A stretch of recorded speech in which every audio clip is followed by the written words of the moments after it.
반갑습니다. 주라사대입니다. 이제 삼성전자의 실적 발표, 2분기 실적 발표가 하루 앞으로 다가왔습니다. 실적에 대한 전망치 한번 보고 어떤 부분에 투자 포인트를 잡아야 되는지 그 부분까지 한번 살펴볼게요. 일단 2분기 어닝 시즌이 본격적으로 시작된다, 이렇게 보시면 될 것 같아요. 항상 매 시즌마다 삼성전자와 LG전자가 실적 발표를 먼저 하고 그 다음에 다른 대기업들이 순차적으로 실적 발표를 합니다.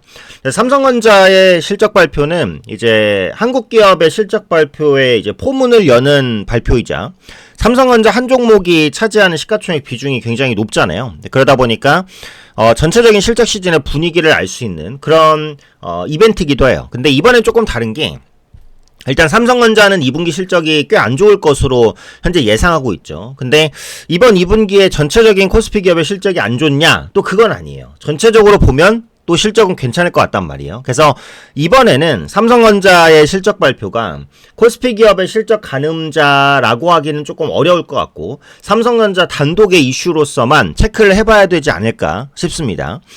다만 2분기 실적은 좀 쇼크적이라고 하더라도 3분기 개선 기대감이 굉장히 크기 때문에 오히려 이제 2분기의 실적이 안 좋아서 주가가 밀린다라고 한다면 기회가 될 수 있어요. 자, 내용 한번 보겠습니다. 일단 삼성전자의 2분기 영업이익 5조 원대까지 떨어질 것이다 라고 보여지고 있어요. 그러니까 기존에는 전망이 6조 원 후반대까지는 갔었어요. 근데 그게 6조 원 중반, 6조 원 초반, 6조 원 이렇게까지 떨어지더니 현재는 5조 원 중반, 5조 원 초반 요 정도까지도 떨어져 있는 상태입니다. 그래서 어찌되었던 간에 5조 원대 영업이익이 나올 가능성이 굉장히 높습니다. 그러니까 6조 원은 안 될 거라고 보고 있고요.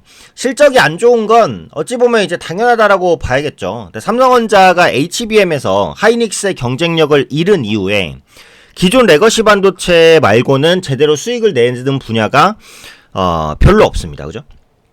그러니까 스마트폰이나 이제 메모리 반도체 요 정도는 괜찮아요. 근데 파운드리와 시스템 반도체 부분이 굉장히 안 좋죠. 그 부분에 대한 대규모 적자가 이어지는 와중에 메모리 부분에서 수익성이 가장 높은 HBM은 하이닉스의 자리를 내준 상황이기 때문에 어쩔 수 없이 안 좋은 실적이 날 수밖에 없다. 네, 이렇게 보셔야 되겠죠. 당초 컨센서스가 영업이 6조 원 초중반대였지만 갈수록 하향되는 추세입니다. 그래서 5조 원 중후반대 전망도 나오고 있고 5조 원 초반 전망까지도 나오고 있어요. 그래서 궁극적으로 실적은 5조 원대가 거의 확실해 보인다. 역대 실적과 비교하면은 이제 낮은 실적이라는 것은 어찌되었던 간에 확인할 수 있습니다.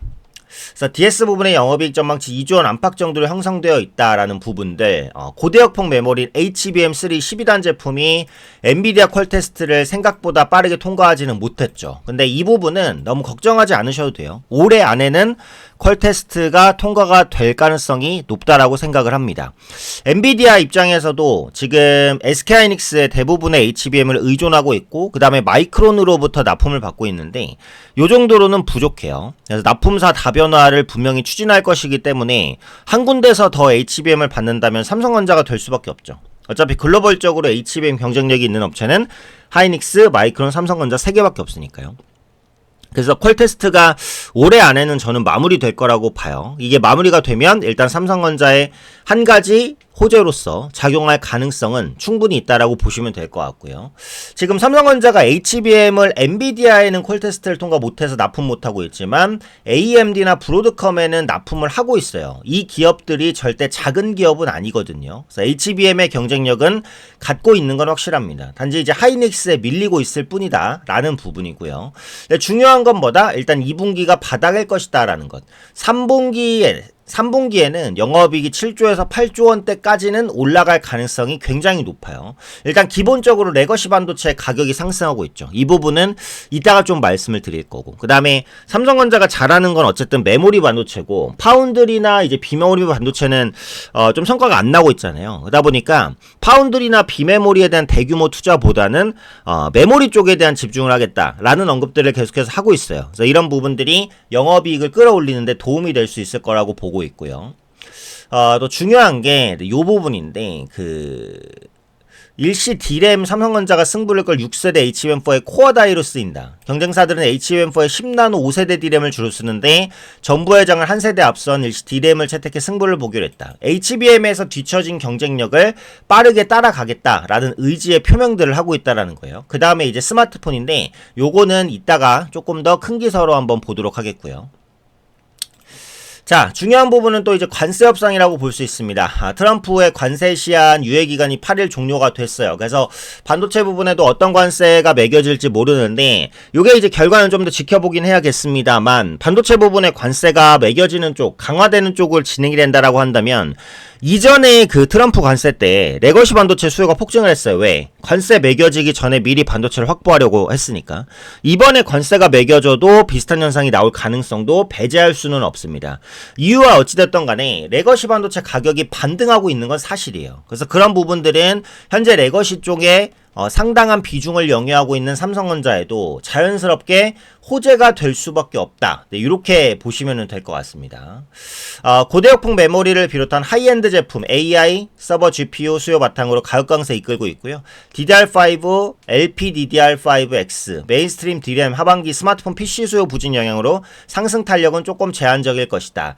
다만 이제 주요 공급사들이 DDR4 그러니까 레거시 반도체의 그 생산을 종료하고 있잖아요. 이러다 보니까 오히려 이제 D램 가격이 급등하는 영향. 3분기 중에는 레거시 D램 가격이 20% 이상 급등할 가능성도 있습니다.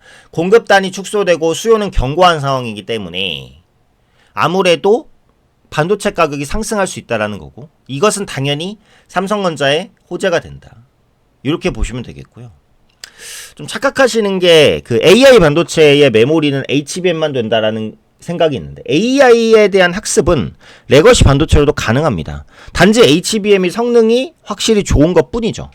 근데 가격은 훨씬 더 비싸요. 그죠? 그리고 HBM을 공급받기 어려운 업체들 입장에서는 예를 들면 중국 업체죠. 중국 업체들은 레거시 반도체도 AI 학습에 적극적으로 활용을 합니다. 그래서 그런 부분들이 언제든지 레거시 반도체 가격을 끌어올릴 가능성이 있다라는 부분이에요. 어떻게 보면 현재 시점에서 삼성전자의 가장 큰 모멘텀이 될 수 있기 때문에 가장 주목을 해보셔야 될 것 같고요. 자, 그 다음에 스마트폰 얘기인데 이제 폴더블 대중화를 꿈꾼다. Z 플립 7 FE 팬 에디션 출격대기 출고가는 100만원 초반 수준 상당히 낮게 책정했습니다. 가격을 낮춰서 판매를 증진하겠다라는 거고요. 특히 엑시노스가 탑재됐다는 게 굉장히 특징적입니다. 자, 내용을 보면 6월부터 갤럭시 Z 플립 7 FE 팬 에디션 양산에 돌입했다. 제품 생산은 국내 구미 사업장, 베트남, 타이응웬 법인을 중심으로 이루어지고 있다라는 부분이고요. 스마트폰 부분에선 삼성전자 계속해서 성과를 내고 있어요. 이번에 폴더블 부분에서도 이를 갈고 나왔죠. 좋은 판매가 있을 것으로 예상이 되고요. 애플리케이션 프로세서 AP 이게 이제 PC로 따지면은 거의 뭐 CPU와 비슷한 건데 전작과 다르게 삼성전자 자체 AP 엑시노스 2400이 탑재됩니다. 그러니까 그동안 삼성전자가 시장의 호응이 높은 퀄컴의 스냅드래곤을 계속해서 탑재해 오다가 이번에는 엑시노스를 탑재했어요. 자사의 AP죠. 언제까지고 퀄컴에 의존할 수 없다는 판단이 작용한 것으로 보이고 어찌 보면 도박인데 이번에 엑시노스를 도입을 해서 시장에서의 호평을 받는다라고 한다면 삼성전자가 AP 부분에서의 경쟁력이 있다는 게 입증되는 거거든요. 기존의 엑시노스에 대한 의문, 의심이 좀 많았기 때문에 제가 볼 때 이건 믿져야 좀 본전입니다. 그래서 이번에 엑시노스가 폴더블 폰을 계기로 인정받는다라고 한다면 삼성의 AP 경쟁력 그것은 충분히 주가에 반영될 수 있다라고 보고요. 갤럭시 8 워치도 이제 그 공개를 합니다. 기존처럼 기존 클래식 울트라 세 가지 모델 그리고 소프트웨어 기능도 훨씬 더 끌어올렸다. 중요한 건 엑시노스의 재등장 이게 이제 실적 회복을 이끄는지 이게 굉장히 중요하다라는 거고요. 엑시노스는 이제 비메모리 반도체라고 볼 수 있습니다. 그래서 비메모리 실적 반등에 기여를 한다라고 한다면 비메모리 부분에서의 적자가 좀 해소되는 계기가 될 수 있지 않을까. 종합적으로 보면 2분기 실적은 어닝 쇼크가 나올 수 있지만 3분기 개선이 거의 확실하다고 보여지기 때문에 어닝 쇼크로 주가가 흔들리면 오히려 저가 매수 기회 그리고 레거시 반도체 가격의 회복은 앞으로 이어질 가능성 이번에 폴더블 스마트폰에 AP를 자사의 엑시노스를 탑재하면서 퀄컴에 대한 의존도를 줄이려는 모습들 이런 부분들은 복합적으로 삼성전자의 우상향을 좀 더 강화시키는 요인이 될 수 있다. 재물을 보시면 지금 이제 PBR만 볼게요. PBR이 1배 정도 되죠. BPS가 59,000원, 현재 주가 62,000원이니까 1배 약간 넘습니다. 절대 부담스러운 가격은 아니라는 점. 자, 차트로 보면 최근 저점을 좀 높여가다가 이제 눌림이 나오고 있는데요. 요 완만한 우상향 추세를 이어가지 않을까라는 생각이에요. 그래서 2분기 어닝 쇼크로 인해서 주가가 급락하면 오히려 저가 매수의 기회, 3분기 실적 개선 확실하기 때문에 7만원 정도까지는 열어두고 볼 수 있지 않을까, 이런 생각이고요. 신규 접근이나 추가 매수 하실 분들은 이쪽으로 연락 주시면 돼요. 010-9839에 3454. 네, 요 길로 이제 문자 주세요. 요 길로 이제 뭐라고 문자 주시냐? 삼성이라고 문자 주세요. 삼성이라고 010-9839-3454 문자 주시면 삼성에 대한 신규와 추매 타이밍 말씀드릴 거고, 목표가까지의 전략들 꾸준하게 챙겨 드릴 겁니다. 자, 삼성전자 지금부터가 이제 대응의 핵심이에요. 네, 문자 보내주시면 삼성전자에 대한 전략, 신규 매수, 추가 매수 전략 무료로 보내드릴 테니까요. 네, 010-9839-3454 상단에도 전화번호 있죠. 거길로 이제 삼성 두 글자 딱 보내주시면 돼요. 네, 두 글자 딱 보내주시면 삼성전자에 대한 매매 타이밍, 추가 매수 타이밍에 대한 전략 드릴 테니까 이번 기회 놓치지 마시고 동참하셔서 삼성전자에 대한 정확한 매매 타이밍으로 수익 꼭 챙겨 가셨으면 좋겠습니다.